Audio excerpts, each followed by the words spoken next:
അസമിൽ പ്രളയക്കെടുതി തുടരുന്നു. 14 ലക്ഷത്തോളം ആളുകൾ ഇപ്പോഴും ദുരിതത്തിൽ കഴിയുന്നു. രാജസ്ഥാനിലെ ജയ്പൂരിലും ജമ്മു കാശ്മീരിലും കനത്ത മഴ തുടരുന്നു. നേപ്പാളിലും പ്രളയക്കെടുതി രൂക്ഷമാണെന്നാണ് നമ്മുടെ ഡൽഹി ബ്യൂറോ റിപ്പോർട്ട് ചെയ്യുന്നത്. വിനീത വിജി തത്സമയം ഡൽഹിയിൽ നിന്ന് ചേരുന്നു. വിനീത, ഗുഡ് മോർണിംഗ്. വിശദാംശങ്ങൾ പറയൂ.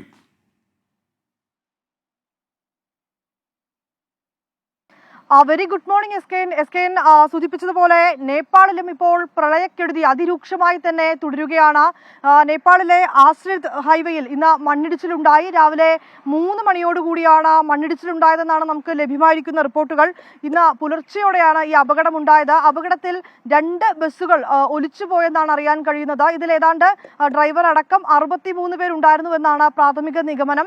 അങ്ങനെയാണ് റിപ്പോർട്ടുകൾ ലഭ്യമാവുന്നത്. ഇവരെ ഇപ്പോൾ രക്ഷപ്പെടുത്തുന്നതിനും മറ്റുമുള്ള പ്രവർത്തനങ്ങൾ ആ മേഖലയിലൊക്കെ തന്നെ ഊർജിതമാക്കിയിട്ടുണ്ടെന്നും അറിയാൻ കഴിയുന്നുണ്ട്. ഏതാണ്ട് 60-ലധികം യാത്രക്കാർ ബസ്സിൽ ഉണ്ടായിരുന്നതായാണ് അറിയാൻ കഴിയുന്നത്. ഒപ്പം ഈ മണ്ണിടിച്ചിലിൽ കാണാതായവർക്കുള്ള രക്ഷാപ്രവർത്തനം ഊർജിതമാക്കിയിട്ടുണ്ടെന്ന്, ഒപ്പം തന്നെ കൂടുതൽ മേഖലകളിലേക്കൊക്കെ ഈ രക്ഷാപ്രവർത്തനം അതിവേഗം തന്നെ ദ്രുതഗതിയിൽ തന്നെ എത്തിക്കണമെന്നും ഒരു നിർദ്ദേശം നൽകിയിട്ടുണ്ട്. നേപ്പാൾ പ്രധാനമന്ത്രി പുഷ്പ കമാൽ ദഹലാണ് ആ നിർദ്ദേശം നൽകിയിരിക്കുന്നത്. ഒപ്പം തന്നെ ഈ അപകടം ഏറെ ദുഃഖമുണ്ടാക്കുന്നുവെന്നും അദ്ദേഹം പ്രതികരിച്ചിട്ടുണ്ട്. മണ്ണിടിച്ചിലിലും വെള്ളപ്പൊക്കത്തിലും നിരവധി നാശനഷ്ടങ്ങളാണ് നേപ്പാളിൽ ഉണ്ടായതെന്നും പ്രധാനമന്ത്രി വ്യക്തമാക്കിയിട്ടുണ്ട്. ഈ നേപ്പാൾ കൂടാതെ ആസാമിലൊക്കെ കഴിഞ്ഞ ദിവസങ്ങളിലും പ്രളയക്കെടുതി ഉണ്ടായിരുന്നു. ആ പ്രളയക്കെടുതി അതിരൂക്ഷമാകുന്ന സാഹചര്യം തന്നെയാണ് ഇന്നുമുള്ളത്. ഏതാണ്ട് 26 ജില്ലകൾ ഇപ്പോഴും വെള്ളക്കെട്ടിലെന്നാണ് അറിയാൻ കഴിയുന്നത്.